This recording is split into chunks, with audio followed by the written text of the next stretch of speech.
match would be a main event anywhere in the country. The Colorado Kid, former unified world champion, the man who defeated Jerry the King Lawler just a year ago, now in the ring against the world famous and absolute most dangerous man in wrestling, the Assassin. Well, I'll tell you what, Bert Prentice, all these people that want to have their conjecture and their gossip around here, it's like listening to a bunch of coffee talk when they all get together and gossip about the boot of the Assassin. Now, the referee, Gene Johnson, just checked out the boot. Everything's legal. Everything's on the up and up, just like we do things in New York, so I don't want to hear any complaining about an unfair advantage in this one. Colorado Kid already going for the claw on the Assassin. Now he's going for the mask. I know the people at ringside would love to know who the Assassin really is. The Colorado Kid, one of the perennial favorites here in MCW wrestling. They love him when we come to Louisville every Tuesday night and the Nashville Fairgrounds every Saturday night. Well, and you're talking about the Assassin there, and people want to see who he is. Let me just tell you something, Bert Prentice. He wears that mask for a reason. He don't want you to know, and he don't want these fans to know who he is. Let's go back a couple of months here. He's a hired hand, basically. Somebody has hired him to come here to MCW and take care of the Colorado Kid. Any advantage he can get in that situation, he is going to use it. That's why he wears that mask, and I would like to comment that, Bert, that may be the look that you could use. Right there, a mask. Well, ladies and gentlemen, it's all going to happen tonight at the Nashville Fairgrounds Arena, the Tojo Yamamoto Memorial Card, just a few short hours away.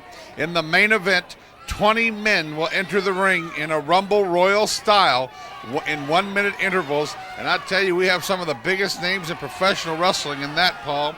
And when it's all over, the last man standing will be the North American Heavyweight Champion. And Paul, I don't know if you even knew this. I announced it earlier in the program, but I threw your name in the hat. You get to draw a number tonight also.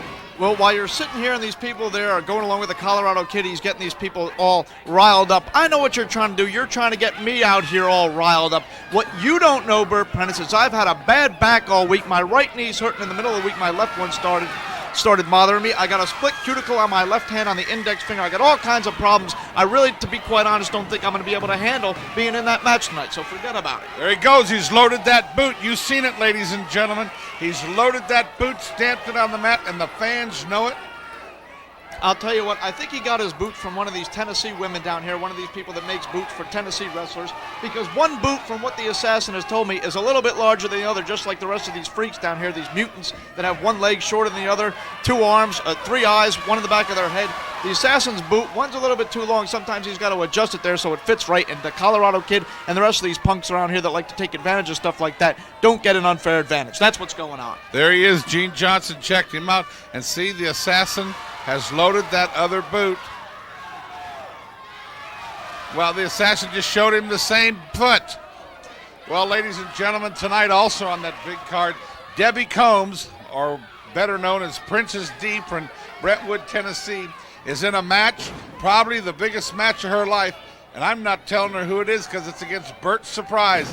She seems a little shook up over that one, Paul Adams. There he goes and loads that boot again. Oh my gosh, just kicked the shoulder of the Colorado Kid. A Greco-Roman stomp to the shoulder right there, Bert Prentice. I don't know what you're talking about, loading up a boot. Maybe his foot was a little sore. They're just trying to adjust things and make sure somebody like the Colorado Kid doesn't take advantage. Now, what you see there, I was talking earlier on about he's a professional. Unlike you, who won't tell people who they have to wrestle in Nashville tonight, the Assassin's a professional. He's going to work on that shoulder right there, and he's employing a strategy that somebody like the Assassin only knows. No, let's tell the truth. The rumors out all over that Stephen Dunn runs things and Debbie Combs runs things and I'm intimidated by them. And, well, no, they don't, and I'm proving it tonight. I don't have to tell them who they're wrestling. And let me tell you, they're going to be surprised looks on some faces there, not only the wrestlers but the fans, on who's going to be not only Debbie Combs' opponent, but the 3 tag teams I'm bringing in to take on the Volunteers in that 4-way dance. Well, not that I want to distract from this match right here as the Colorado Kid reverses a whip into the corner and gives a big power slam down on the Assassin. Now look at him, he's choking him there trying to get that mask off, Bert Prentice. There's no need for any of that. He's not choking him, he's trying to get the mask off. Well, I think he slipped a choke in there too as well. But let me just ask you something, Debbie, while the Assassin gets out there and tries to readjust things on the mask now the guy's got his boot all messed up, now the mask is all messed up, he's got all kinds of problems. While he's taking a break, let me just ask you something. Debbie Combs has been out here. been out here through the entire show asking me who she's going to wrestle. Why don't you just tip me off here? Let me know who it's going to be. And I won't tell her, I promise. Absolutely. I will not say nothing to Debbie. Who's it going to be? I'm not telling you. It's Bert's surprise, and that's what it's going to be. And when this lady walks down the aisle, and it's a lady who's going to be there to wrestle Debbie Combs. There's been a lot of rumors about this, but it's going to be a lady who walks down the aisle. Debbie Combs will know she's in for a butt whipping of her life. Well, maybe Debbie ought to go down to the bus terminal then, because if it's going to be a lady, as you like to call her, it's got to be somebody from out of town that you're bringing in, because there's no ladies around this part of the country. I'm going to send her down to the bus terminal, and she'll know before the matches tonight who she's going to be wrestling. Yeah, I hear they know you down at the bus depot on a first-name basis. No! Well, ladies and gentlemen, earlier on the outside, oh, what a drop kick by the Colorado Kid after he had a cup of ice thrown in his face earlier. Down to the mat goes the world-famous dreaded assassin. Now a clothesline sends the assassin back into the corner. Colorado Kid up on the second rope now. Going for that mask on the second rope. The assassin pulls him back down to the mat. Colorado hit the back of his head real hard on the canvas. Colorado Kid tonight going for that North American title. Of course, King Mabel will be in there going for that North American title belt. Moondog Rex, as will 17 other wrestlers, including you, Paul Adams. Well, there's going to be 17 other wrestlers with big, mad problems, because Flash Flanagan's going to be in there once he takes care of Wolfie D. And, like I said before, I'm not going to be in there. I got nothing to worry about with any of that.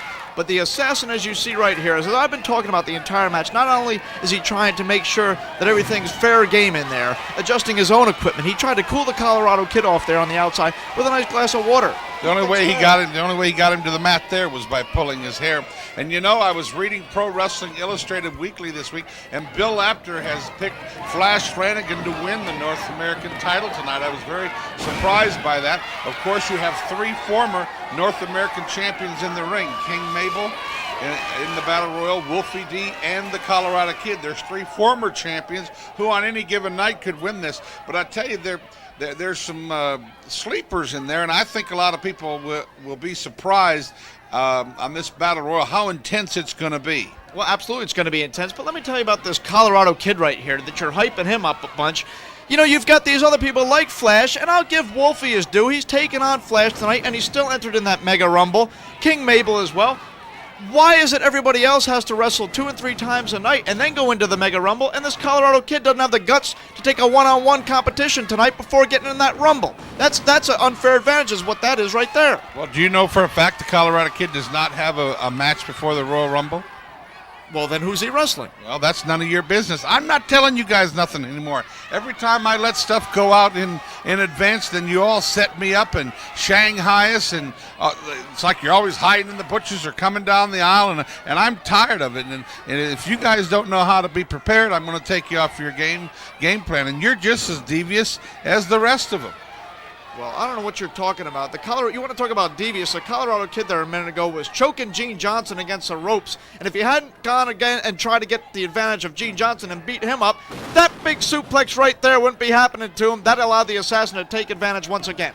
Do you plan on being out there in Flash's corner during Wolfie D's street fight match? Absolutely, and I got nothing to worry about. Wolfie D wants to threaten me last week out here, say he's going to knock my lights out. I got nothing to worry about because I got Flash Flanagan, the star of MCW, in my corner, and I got nothing to worry about from these fans either, because any of them get on my case, I'm just going to tell them to shut up and leave me alone.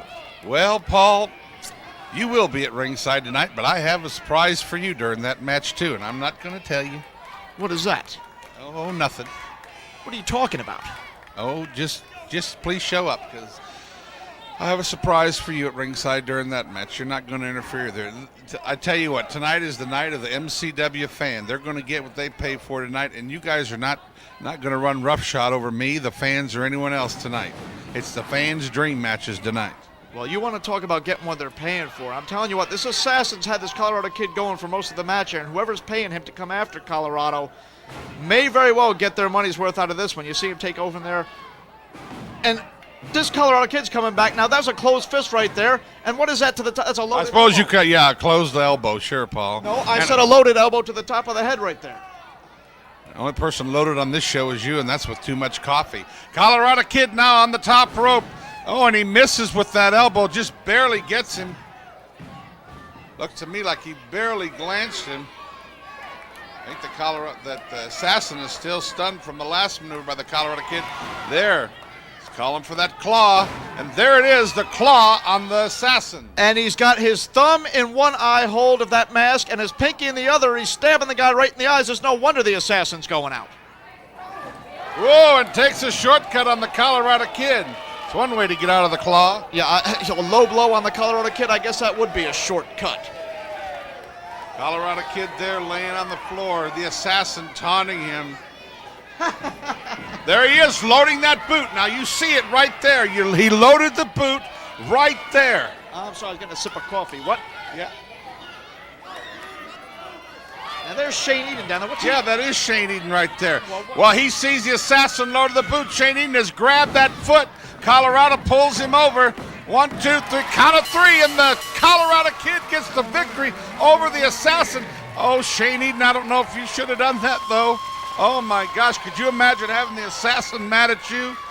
And that match is signed for tonight, Shane Eden against the Assassin. Let's go to break. Oh, Shane, I don't know what you're doing.